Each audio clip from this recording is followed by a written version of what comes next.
quarters in the chokehold. See too many youngers out here losing hope though. Pressure on my back, but I carried on my solo. Tired of the streets, all the hate and all the violence. We just tryna live, but they force us to survive it. Know some boys caught up in know some boys caught up in the system. They don't wanna see them thriving. Chains on their wrist, but they mind still climbing. Living in a world where the truth need timing. TBH, to be honest, honestly, I'm using honesty. That's the best policy. I'm a good role model. That's why they rock with me.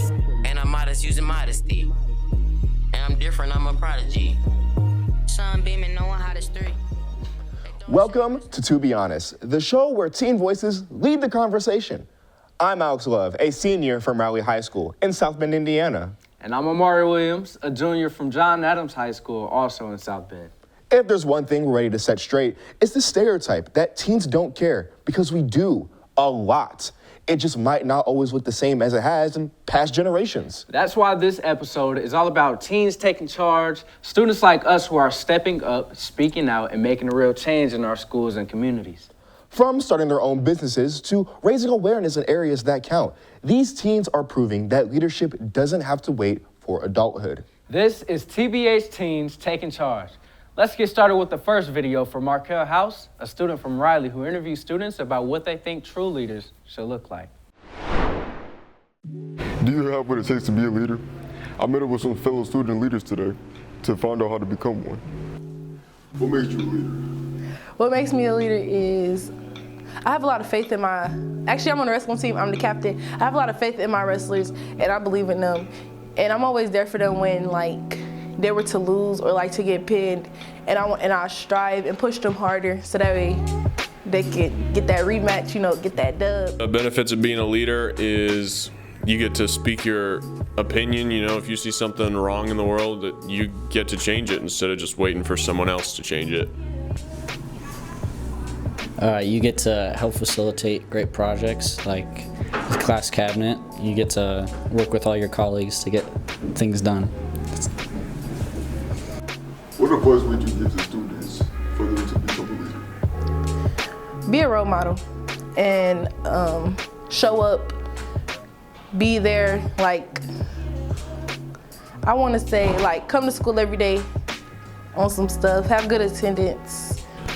To become a leader, anyone can. You just gotta step out of your comfort zone and be ready to not be liked, because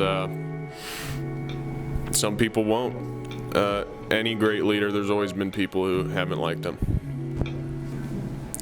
To take initiative, and that it's all up to them if they want to be a leader. Anything else you'd like to add in? Join the wrestling team, y'all.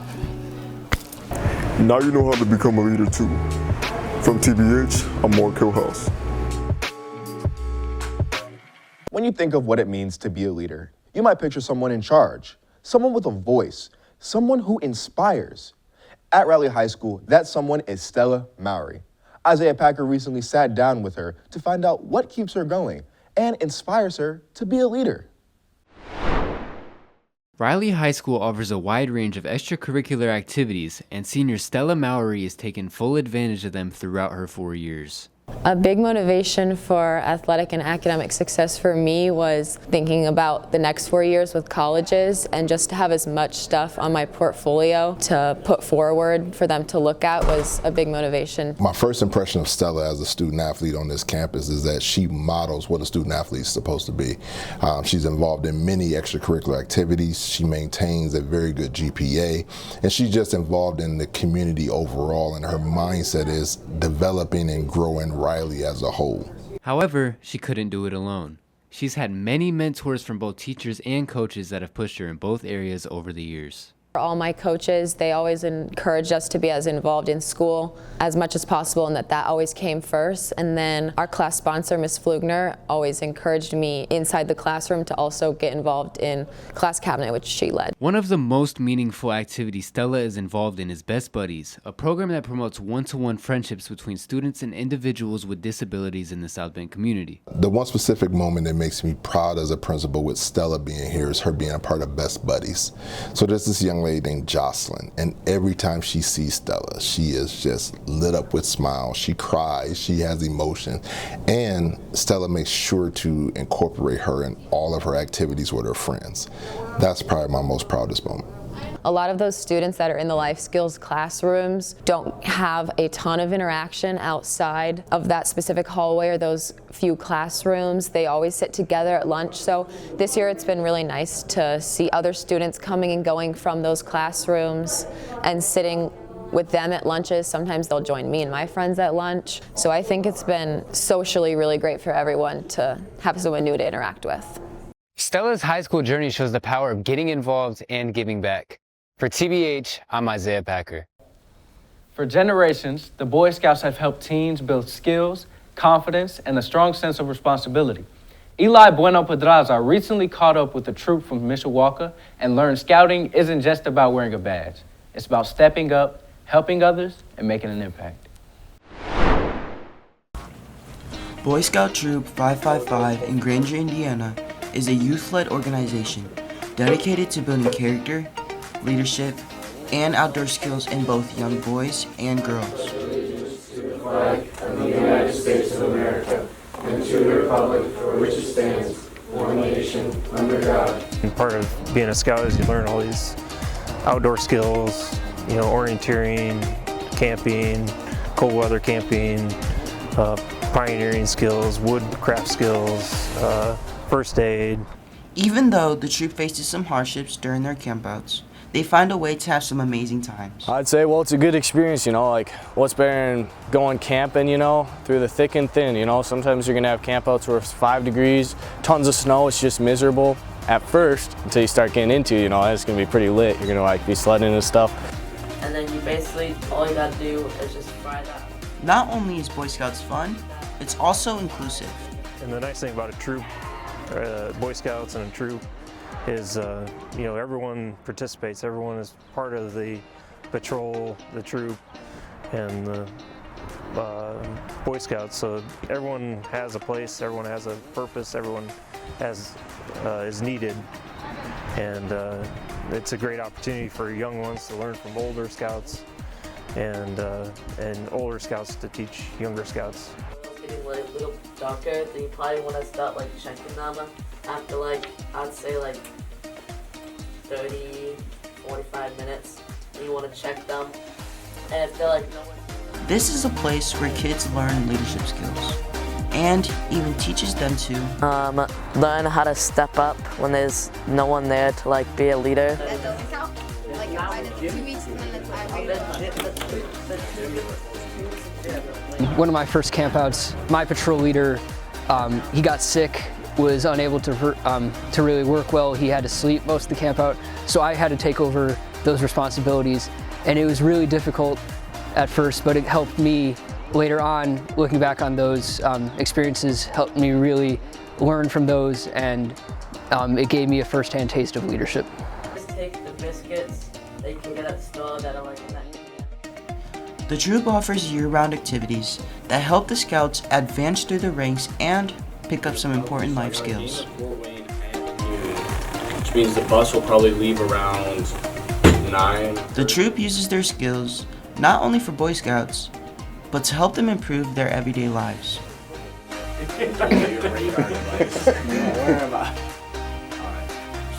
There's a very wide variety of stuff you learn, certain stuff from merit badges, like first aid and stuff. That's just good to know. So, because even though I'm not officially CPR certified, I still know how to do CPR. So you'll be able to learn skills that you wouldn't necessarily be able to learn in everyday life. And then also there's just the whole leadership thing. You'll build up the skills, knowing how to be a leader, learning how to be a leader through scouts, and you'll have good people to follow, and then you'll be able to have people follow you later on. For TBH, I'm Eli Bona Pedraza.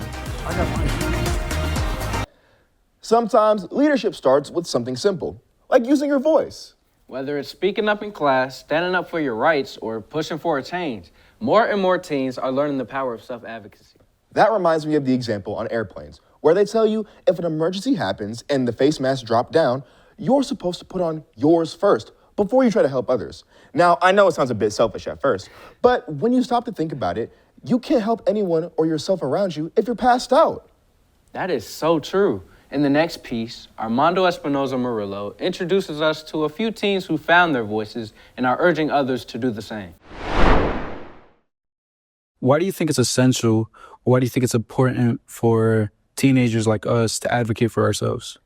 I think it's essential for teenagers to advocate for ourselves because we all have our own opinions, we all have our own voices, and I think we deserve to be heard. How has self-advocating helped you? So for me, if I have a problem, the first thing that I'll do is I'll try to solve it by myself. Asking somebody for help, that's something that I would do if I know there's a problem that I cannot solve. What's a job that needs advocating? Do you think that we need more student role models to take? A job that may need more student role models?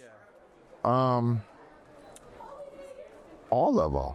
Again, like, you know, I don't want our teenagers to think that because they are a certain age that they don't have a voice, that they don't have. I try to learn from you all. And so that's why I use this term of not getting familiar, meaning when I say that is that I don't want to have a relationship, but I want to be able to hear what you are saying to me. And I don't want to ever see myself over you because of my age. And so you can start now with middle schools, elementary schools, community work, even with your peers in the building. That's where you can start there. What things should we properly do when we advocate for ourselves? I think that we should maintain a respectful attitude and not be disrespectful by any means, but using your voice, speaking up. What are some things that you would like to see adolescents get out of advocating for themselves? Things that I want to see adolescents get out of advocating for themselves is to make sure that they have a voice. You know, I actually just left Assembly right now where it says League of Women Voters, and we're talking about the right to vote. And so when we talk about that, I want people to make sure that they have a voice. That's where being able to advocate for yourself is. Not shutting down, not getting frustrated, not using other means to express yourself, but using your vocals and being able to, you know, speak to the issues that you have. What do you think something that teens, us, that we need to advocate for ourselves, we mess up on? So the things that I feel like that teens may mess up on or may not get right when advocating for themselves is just not advocating at all. So just shutting down again and not speaking to the issue or having the words to speak to the concerns that you have. So shutting down is the biggest thing where teens fall short with advocating for themselves. How does self-advocating help you get out of certain situations? Because if you disagree with something and you don't want to do something, then it's important to speak up and tell them so that you don't have to do what you don't want to do.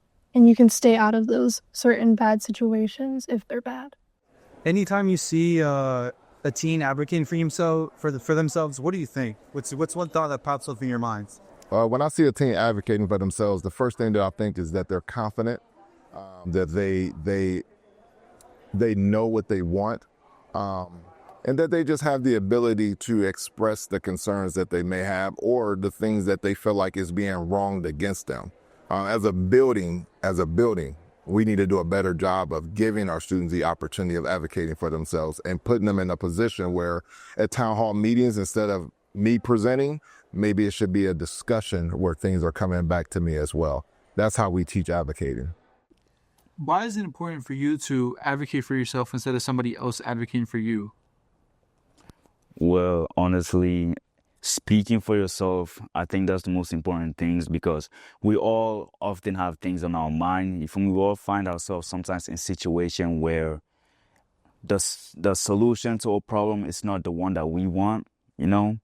And I think being able to speak for yourself and being able to speak your opinion is definitely an important thing because if you see something you don't like, you need to be able to speak for yourself. You need to be able to speak your mind. You know, and I think self-advocacy is one of the most important things you can do because nobody else knows what's on your mind. Nobody else knows what you have to say. And nobody else will know without you saying it.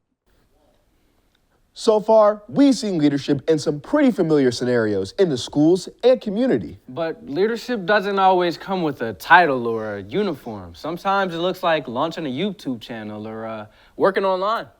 Today's teens are using technology in powerful, new ways, not just to connect, but to create, educate, and build. Traylon Kriglier shows us some leadership for the next generation. It's happening right now. It can be hard to find a job, especially as a teenager with no experience. That's why teens are taking charge and making their own way to make money. While some choose a commercial job, others choose to start their own business.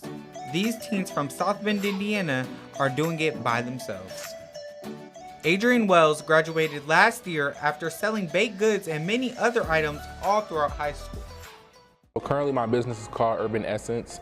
So I sell like natural soy wax candles, body products such as body butters, body oils, hair and beard products, all naturally made by me. So I didn't really have like anybody to like teach me. Now I will say I will give some props to TikTok a little bit. So I started just doing it as a hobby, and then my mom ended up starting to give me like orders from like work. So then I just started doing it full time, and then it just took off pretty much from there. I could start as early as 6 a.m. and not get done until midnight. So the best part I would say is setting my own hours, making my own money, being my own boss. Now the hard part is the expenses, because it's not cheap, but it's also not easy as well because you have to stay motivated. I did want something that was more natural than that was in the stores because I have like eczema, like myself, like in my scalp and stuff, so I couldn't use store-bought stuff. So how I formulate that is I use natural oils such as like a jojoba oil, argan oil, and grapeseed oil. And so I put those together, and then I put my own herbs in there like rosemary, fenugreek seeds, black cumin seeds. It's all good for like stimulating the blood flow to the scalp, delaying early graying, and then fighting off hair diseases like alopecia. Orlasia Winston tells us what it's like being in a hair shop as a junior in high school. I'm a hairstylist, and I started when I was like 12 years old. I basically grew up around a lot of hairstylists, my mom, my sisters, all of them, so it really just encouraged me more to want to do hair. I usually do hair after school, like around 3:30, so I usually don't be done till after midnight. When they come, I usually start in the back always, and then work my way up, put them in the spray afterwards, put them under the dryer. For sure, don't ever not put them under the dryer. I usually just take videos of every client and post it on Instagram, Snapchat, TikTok, and they usually start asking like, where am I located? And I have a site, so I send them that and they book from there. A lot of people see me at the shop, so they come in and I give them my business cards and stuff. So I think being in the shop this young is really putting a light on me, and it's gonna take me to bigger places in the future. My favorite part is the end result. I love the ending, like, and seeing their smile.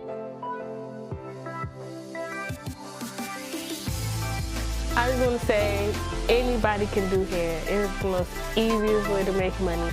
All you have to do is get you a mannequin and keep trying. Yarsbeth Salgado is a junior in high school. She's a nail tech based at home. I'm 16 and I'm a nail tech. I've been doing nails for over a year. I wanted to start doing nails because I really like doing my own nails. So I was like, why not just do it professionally? There's 4 main steps.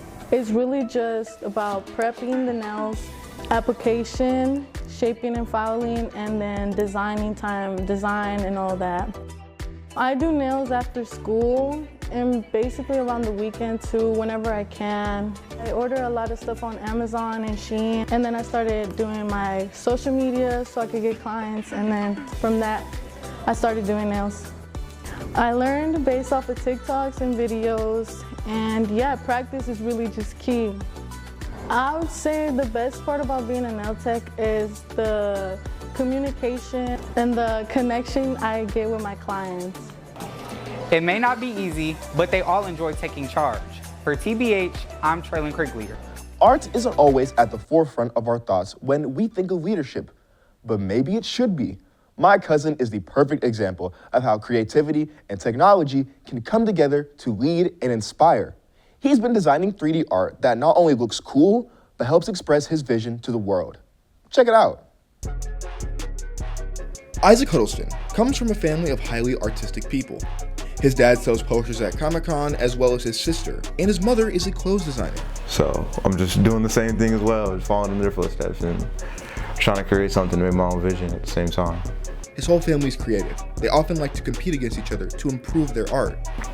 So my family, we have very, not to come off as like pretentious or anything, but we have like a very high taste level. One day, his dad showed him a new tool to boost creativity. His father introduced him to a program called Sculptress. And it changed my life. Like, it was this 3D modeling, sculpting program. I could create any model I wanted.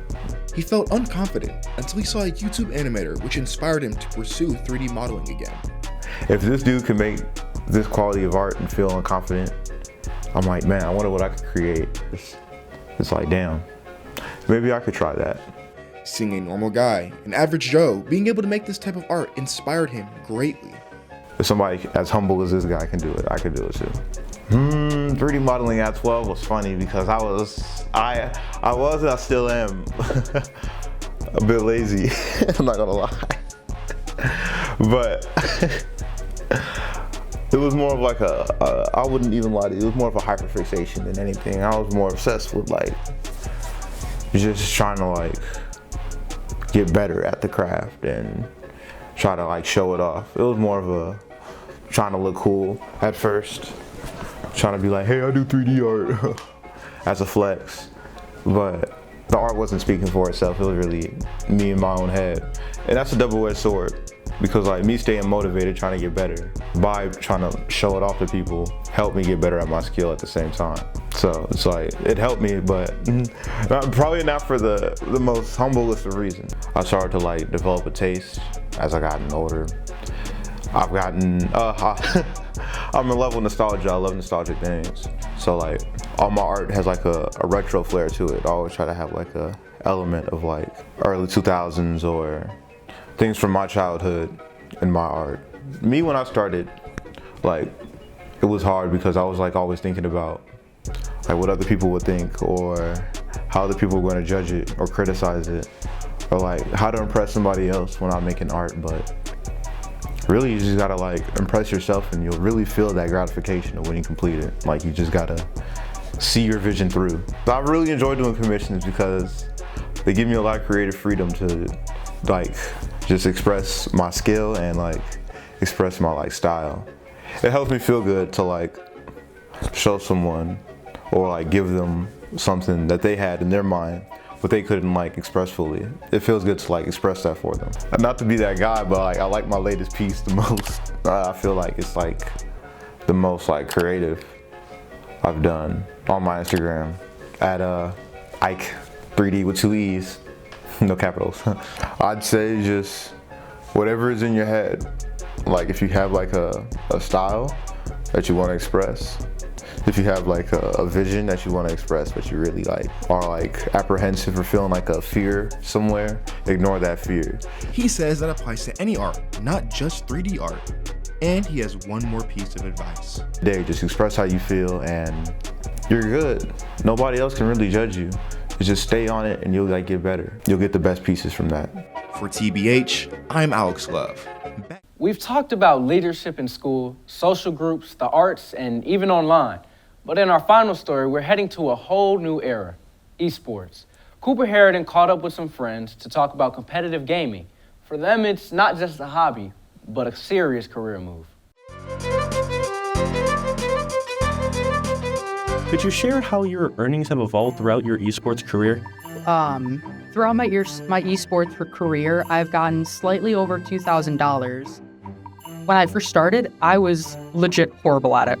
What was your inspiration to become an esports player? The Moist esports team. I've been watching them for as long as I can remember, and even when they turned to Shopify Rebellion, and they got, I believe it was 3rd place, it really inspired me to continue working on my dream.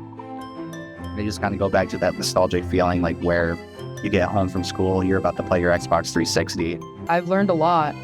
For example, I learned that communication does end up making the dream work, as cringy as that sounds. Teaches me responsibility, stability, and basically routine. It's changed me into who I am now. Before, I was very timid and I wouldn't talk to many people, but over time, you know, I'm not perfect, but I'd say I'm a lot better. You need to have communication, you need to have work put into that match, or you're going to just bundle the bags. when it gets really difficult, like at school, by, improving my gaming skills, I mainly lean on people like my team and my friends and my family. For TBH, I'm Cooper Harridan. That about wraps it up for another edition of TBH. You can catch more of our programming and back episodes online at www.tobehonestinc.com. I'm Alex Love. And I'm Amari Williams. Have a great evening, everyone.